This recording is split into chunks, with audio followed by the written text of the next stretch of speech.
in my very first NFL game, I completed my first pass to Hall of Fame running back Marshall Faulk. I threw a touchdown in that same game to Marvin Harrison, who will be inducted into the Hall of Fame this August.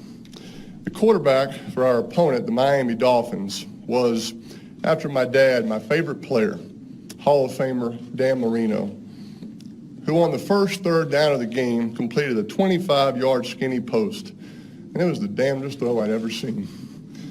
Later, I completed the pass to tight end Marcus Pollard down the middle. And somebody hit me really hard. And after I got up, I told myself, I know I can play in this league. Later in that struggling season, we played in and lost to Baltimore. It was the first time that the Colts had returned to Baltimore since they had moved back in 1984. We didn't exactly get a warm reception that day. Fans were screaming at me, and I kept thinking, hey, I was only 8 years old then. Get off of my back.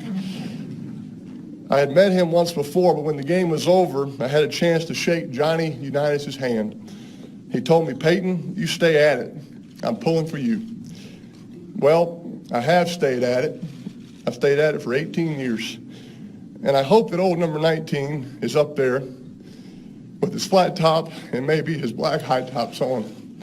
And I hope he knows that I have stayed at it, and maybe he's even a little proud of me. There's just something about 18 years. 18 is a good number. And today I retire from pro football. I want to thank the people of New Orleans in South Louisiana. New Orleans is my hometown. And of course, they support their own team, the Saints, but they also support their own. And that city and state have backed me from the start. Almost 19 years ago to the day, I announced my decision to forego the draft and stay at the University of Tennessee for my senior year. It was one of the smartest decisions I've ever made. I cherished my time in Knoxville, especially my senior year. And I want Vol fans everywhere to know the unique role that you've played in my life. Thank you to the Indianapolis Colts organization and all the fans across this country. You can't fathom how much I enjoyed my 14 years there, or the warmth that my family feels for you. I'd be wrong not to mention Jim Irsay, Bill Polian, some great coaches, support staff, and a host of wonderful Colts teammates, many of whom will be lifelong friends. When I was drafted by the Colts, Indianapolis was a basketball and a car racing town. But it didn't take long for the Colts to convert the city and state of Indiana into football evangelists. We ended my rookie season 3-13, and in the process, I set the NFL rookie record for interceptions, a record that I still hold today. Every year I pull for a rookie quarterback to break that record. Andrew Luck, Matthew Stafford, Eli Manning, Cam Newton. I still kid Eli that he would have broken it if he had started all 16 games. In the beginning of my time in Indy, the team's struggles were agonizing. My grandfather would call me weekly to ask if his favorite announcers, John Madden and Pat Summerall, would be broadcasting our game. Pawpaw, I'd say, we're only 2-8 right now. We're playing the 3-7 Bengals. Madden and Summerall don't broadcast those kinds of games. Fast forward to my second year when we had gotten things going a little bit. We were playing the Dallas Cowboys, including Troy Aikman, Emmitt Smith, Michael Irvin, and Deion Sanders. I called Pawpaw.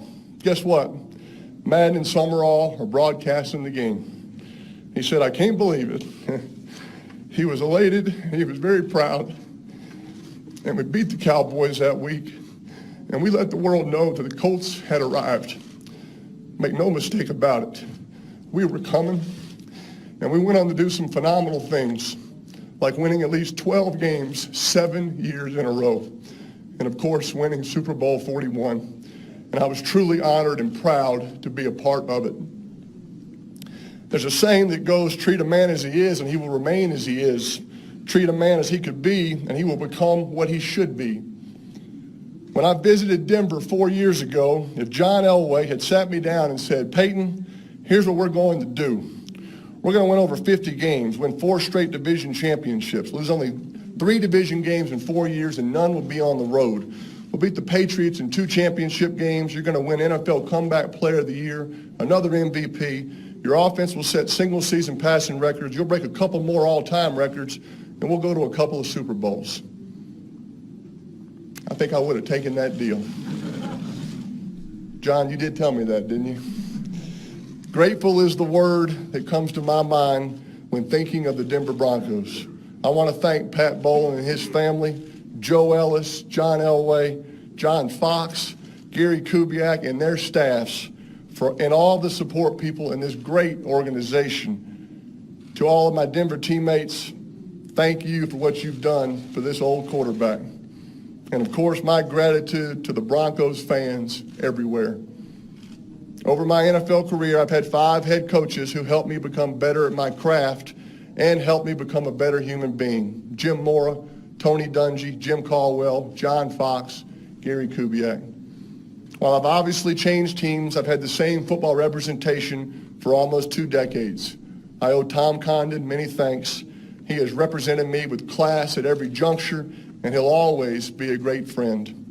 I want to thank a tremendous group of friends who have supported my football career and been at my side at games from high school to Tennessee, Indy, and through that incredible Broncos Super Bowl win last month. You know who you are and what you mean to me.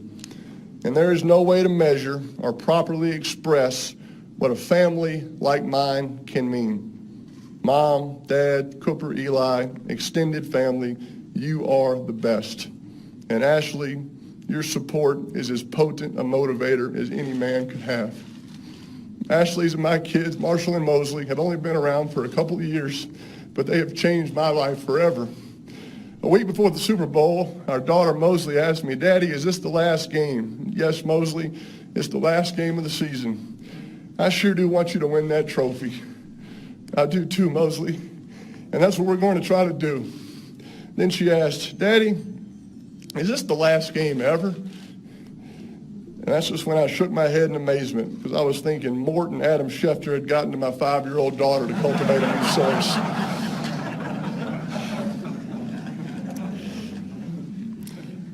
When someone thoroughly exhausts an experience, they can't help but revere it.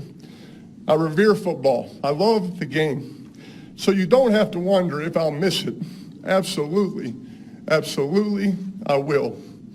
Our children are small now, but as they grow up, we're going to teach them to enjoy the little things in life, because one day they'll look back and discover that those really were the big things.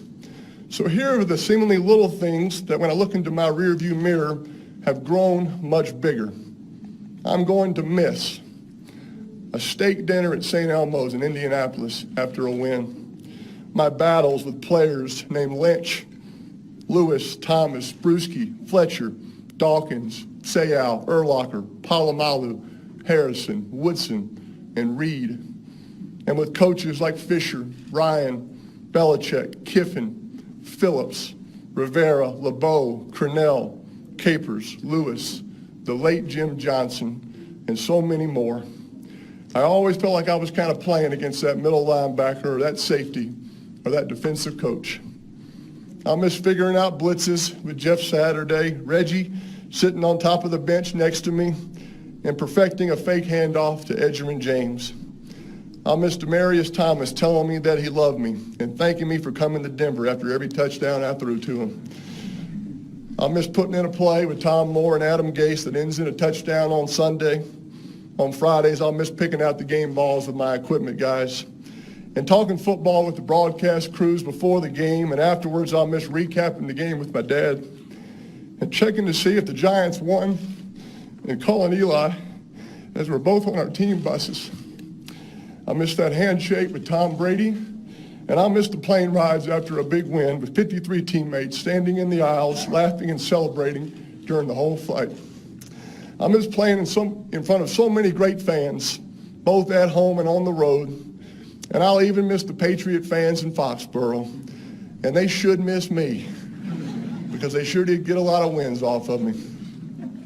And this is important. Football fans everywhere need to know how much they've meant to me over the years.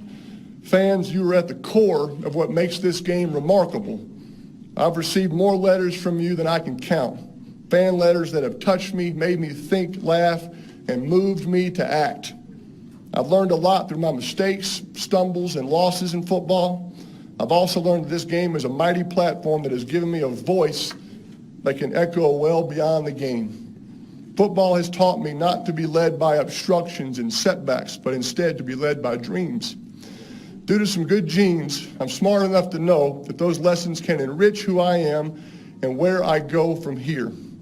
I'm totally convinced that the end of my football career is just the beginning of something I haven't even discovered yet. Life is not shrinking for me. It's morphing into a whole new world of possibilities. Pundits will speculate that my effort and drive over the past 18 years were about mastery and about working to master every aspect of the NFL game. Well, don't believe them, because every moment, every drop of sweat, every bleary-eyed night of preparation, every note I took, and every frame of film I watched was about one thing: reverence for this game. When I look back on my NFL career, I'll know without a doubt that I gave everything I had to help my teams walk away with a win. There were other players who were more talented, but there was no one who could out-prepare me. And because of that, I have no regrets. There's a scripture reading, 2 Timothy 4:7. I have fought the good fight, and I have finished the race. I have kept the faith. Well, I've fought a good fight. I've finished my football race. And after 18 years, it's time. God bless all of you, and God bless football.